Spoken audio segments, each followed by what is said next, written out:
Hello दोस्तों, मैं मुकेश यादव आप सभी को अपने इस YouTube channel GS world wide पर हार्दिक स्वागत करता हूँ। वंश में प्रमुख शासक के बारे में अध्ययन करेंगे, जिसमें सबसे पहले हम लोग पढ़ते हैं चंद्रगुप्त मौर्य के बारे में। चंद्रगुप्त मौर्य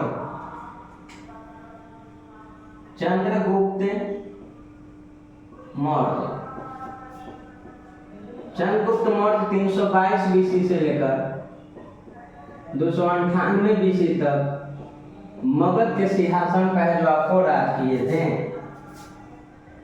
ये हो गया मगध, जिसकी राजधानी पाटलिपुत्रा 322 बीसी से 298 बीसी तक। क्लियर है। चंद्रगुप्त मौर्य के सबसे पहले देखते हैं अन्य नाम क्या था। तो अन्य नाम है जो इनका मिलता है आपको सैंड्रोकोटस। सैंड्रोकोटस है जो किसने बताया था? यूनानी इतिहासकार ने बताया था, जिसका नाम था आपको स्ट्रैबो, जस्टिन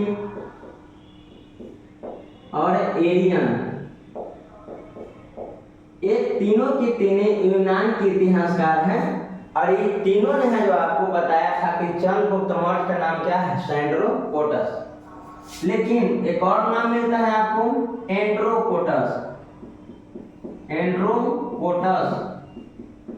तो चंद्रगुप्त मौर्य का नाम एंड्रोकोटस प्लूटार्क ने बताया था। किसने बताया था आपको? प्लूटार्क ने। चंद्रगुप्त मौर्य का नाम एंड्रोकोटस किसने बताया था? प्लूटार्क ने। लेकिन चंद्रगुप्त मौर्य का नाम चंद्रगुप्त मौर्य जूनागढ़ के अभिलेख में मिलता है। कहाँ मिलता है आपको? जूनागढ़ के अभिलेख में। चंद्रगुप्त मौर्य का नाम चंद्रगुप्त मौर्य कौन सा अभिलेख में मिलता है? जूनागढ़ के अभिलेख में। और जूनागढ़ का अभिलेख कौन सा लिपि में लिखा गया है आपको? तो ब्राह्मी लिपि में। कौन सा लिपि में? ब्राह्मी लिपि। तो चंद्रगुप्त मौर्य का नाम है जो आपको जूनागढ़ अभिलेख में चंद्रगुप्त मौर्य मिलता है। क्लियर है तब? और आगे चल करके कहा जाता है कि एक है जो आपको एशियाटिक सोसाइटी ऑफ बंगाल की स्थापना किए थे सर विलियम जोन्स ने। ध्यान देंगे यहाँ पर हम लोग 1784 ईस्वी में एशियाटिक सोसाइटी ऑफ बंगाल की स्थापना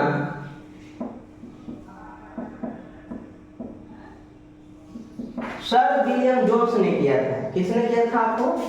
सर विलियम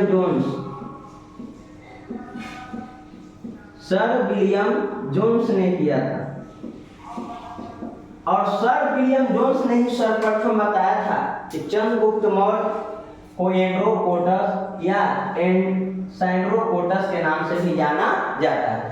तो चंद्रगुप्त मौर्य का पहचान एंड्रोकोटस के रूप में या सैंड्रोकोटस के रूप में सर्वप्रथम किसने किया था आपको? तो सर विलियम जोन्स ने। क्लियर है तक? उसके बाद हम लोग देखेंगे आपको कि एशियाटिक सोसाइटी ऑफ बंगाल की स्थापना 1784 में किसने किए थे? Sir William Jones. जो कि सर विलियम जोन्स ने चंद्रगुप्त मौर्य का नाम एंड्रोकोटस या सैंड्रोकोटस के बारे में कहा था कि वही व्यक्ति का नाम चंद्रगुप्त मौर्य है या सैंड्रोकोटस है या एंड्रोकोटस। उसके बाद आगे हम पढ़ेंगे कि चंद्रगुप्त मौर्य के है जो आपको जाति के बारे में अलग अलग मत, जाति एवं वर्ग के बारे में अलग अलग इतिहासकारों ने अपना अपना विभिन्न मत दिया। के बारे में अलग अलग इतिहासकार ने विभिन्न मत दिया। सबसे पहले है जो आपको कोई कहता था आपको शूद्र वर्ग था। शूद्र वर्ग है जो किसने बताया था आपको? तो ब्राह्मण ग्रंथों। शूद्र वर्ग किसने बताया गया आपको? ब्राह्मण ग्रंथ में। क्लियर है तक? उसके बाद कहा जाता है आपको कि रोमिला थापर एक इतिहासकार थे जिसने कहा कि नहीं, चंद्रगुप्त मौर्य वैश्य वर्ग के हैं। कौन सा वर्ग के? वैश्य वर्ग के। तो वैश्य वर्ग को किसने बताया था आपको? रोमिला थापर। रोमिला थापर इतिहासकार थे।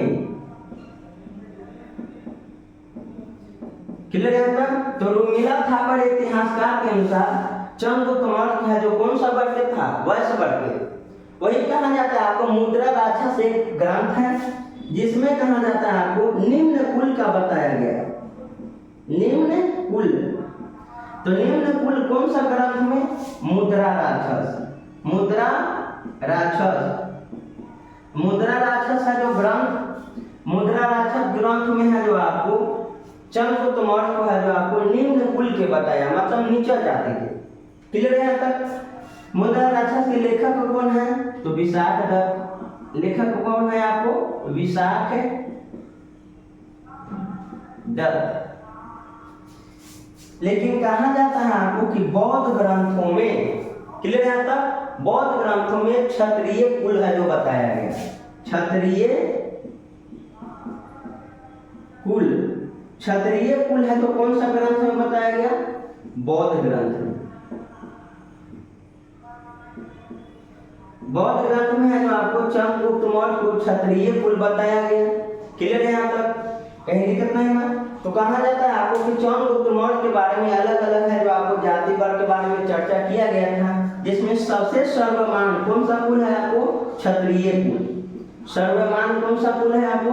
क्षत्रिय कुल। क्लियर है तक? उसके बाद कहा जाता है कि चंद्रगुप्त मौर्य अपना है जो शासन चला रहे थे। चंद्रगुप्त मौर्य के साम्राज्य विस्तार के बारे में जानकारी। साम्राज्य विस्तार कहा जाता है कि चंद्रगुप्त मौर्य जैसे ही शासक बनते हैं तो शासक बनने के बाद पूरे भारत को अपने गुरु चाणक्य के कहने पर एक सूत्राधार में बांधने के लिए 6 लाख सेना लेकर निकल पड़े थे। क्लियर है तक? अब 6 लाख सेना लेकर है जो आपको निकल पड़े और पूरे भारत को है जो एक सूत्राधार में बांधे थे। इस बात की जानकारी प्लूटार्क ने अपने ग्रंथ में दिया है। क्लियर है तक? तो पूरे भारत को एक सूत्राधार में बांधने के लिए 6 लाख पैदल सैनिक, कितना सैनिक? 6 लाख पैदल सैनिक, 6 लाख पैदल सैनिक लेकर पूरे भारत को रौंद डाला था। इस बात की जानकारी प्लूटार्क ने अपने ग्रंथ में किया था। क्लियर है तक? कि पूरे भारत को एक सूत्राधार में बांधने वाला सर्वप्रथम जो आपको व्यक्ति है वह है आपको चंद्रगुप्त मौर्य, जो कि आपको चंद्रगुप्त मौर्य का साम्राज्य उस समय अफगान के सीमा तक आपको लगता था। क्लियर है तक? चंद्रगुप्त मौर्य के साम्राज्य विस्तार सीजीएम। चंद्रगुप्त मौर्य के साम्राज्य विस्तार तक कहां से कहां तक? तो उत्तर में जम्मू एंड कश्मीर, दक्षिण में मैसूर, दक्षिण में मैसूर जो कि अभी पड़ता है कर्नाटक में, पूर्व में बंगाल, पूर्व में बंगाल और पश्चिम में ईरान के सीमा तक, ईरान के सीमा तक चंद्रगुप्त मौर्य का जो साम्राज्य विस्तार था। तो चंद्रगुप्त मौर्य के साम्राज्य विस्तार के बारे में जानकारी कहाँ मिलता है? तो जानकारी मिलता है 2 तमिलनाडु के ग्रंथ में, तमिल ग्रंथ, तमिल ग्रंथ। उस तमिल ग्रंथ का नाम क्या है? तो एक का नाम है आपको अहनानूर, अहनानूर, और दूसरा ग्रंथ का नाम है आपको नूरनानूर। ये 2 ऐसे तमिल ग्रंथ हैं जिसमें है जो आपको चंद्रगुप्त मौर्य के बारे में साम्राज्य विस्तार की जानकारी दिया गया है। क्लियर है तक? अब कहा जाता है कि जब चंद्रगुप्त मौर्य